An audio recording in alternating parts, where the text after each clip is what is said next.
So you had a question for me? Yes. So we have been discussing about knowledge, and can you elaborate more on this, like how this is also a bondage for us? Okay. So generally what we are taught is that the more knowledge you gain, the more power you get, more freedom you get, more your chances of doing something become, right?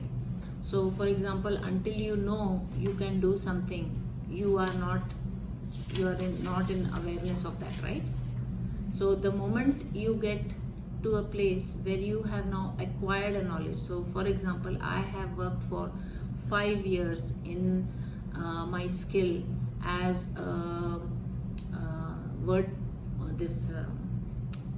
jewelry maker or something, or I have worked in agriculture.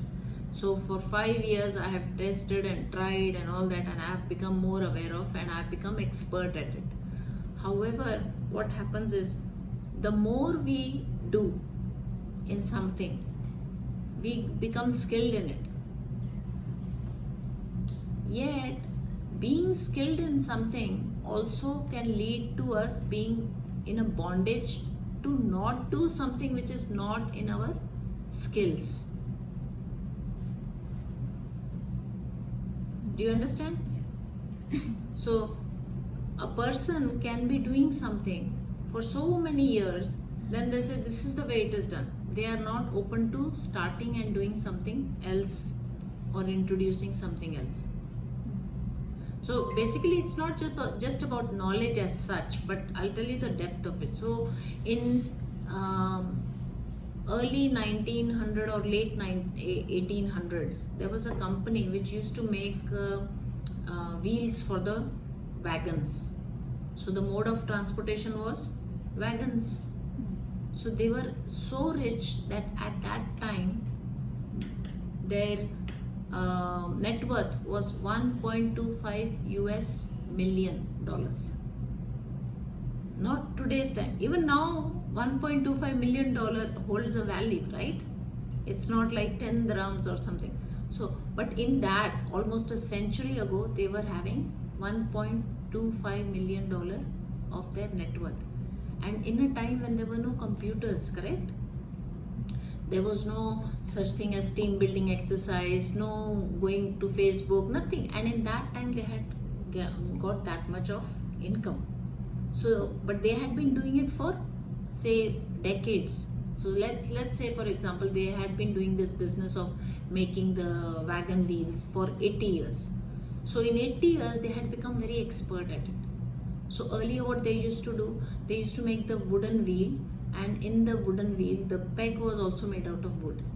So both of them, when the peg and this is wood, due to the element being natural, wood being a natural element, the wheel would get rotten at a certain time, right? So its life was, say, for example, if a wheel can due to its wear and tear can last for 2 years, it will last for 2 years because of this. So they found out a way, and they found that if they put a metal peg instead of a wooden peg, then instead of 2 years, it will last for 2.5 or 3 years. So it extended the category, the lifespan of the wheel.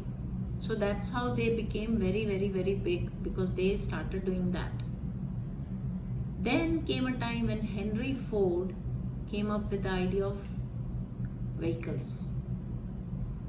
So now with the vehicles and with the railway, now the industry was going to look at something different, because Henry Ford said, what?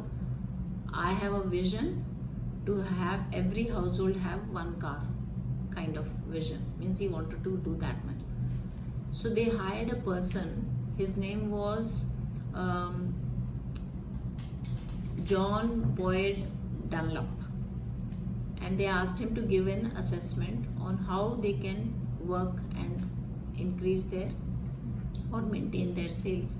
So he studied their industry, and he says that the only way is you have to now move from wooden wheel to a rubber wheel or a different material wheel. And they said, no, we are expert at this. We have been doing it for years.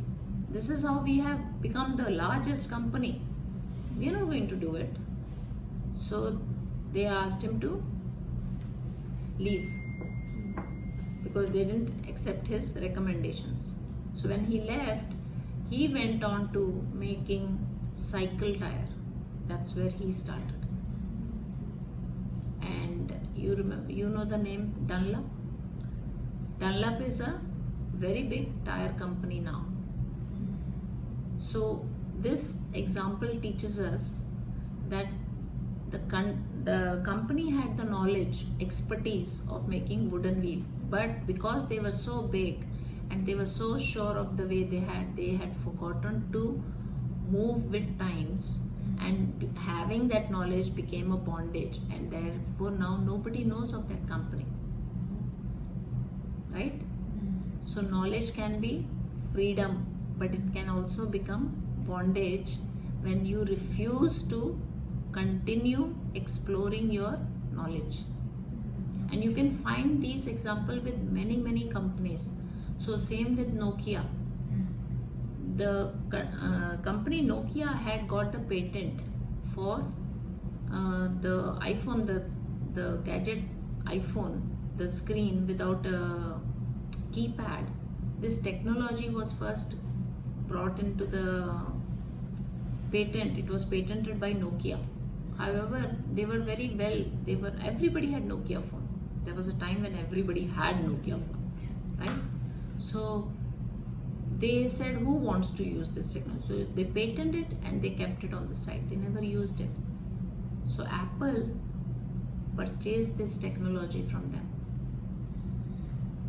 They say, yeah, you can have it. And within 2 years, Apple had used their technology. And where is Nokia in phones now? Never to be heard of. So knowledge is good. However, it can also become a bondage if you become too engrossed in its deep end. Does that make it clear? Yes. Yeah? So this is applicable in every part of life. Every part of life. Whether it is your sales, whether it's your personal relationship, anything. The thing that brings you to become expert is the same thing that can make you, that attitude can make you lose out also. Because you say, I know everything. I have done this for XYZ number of years. The inability to embrace the shifts of time leads to invisibility.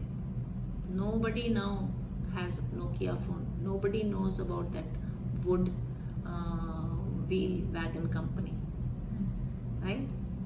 In order to stay visible, you have to always continuously challenge your knowledge also.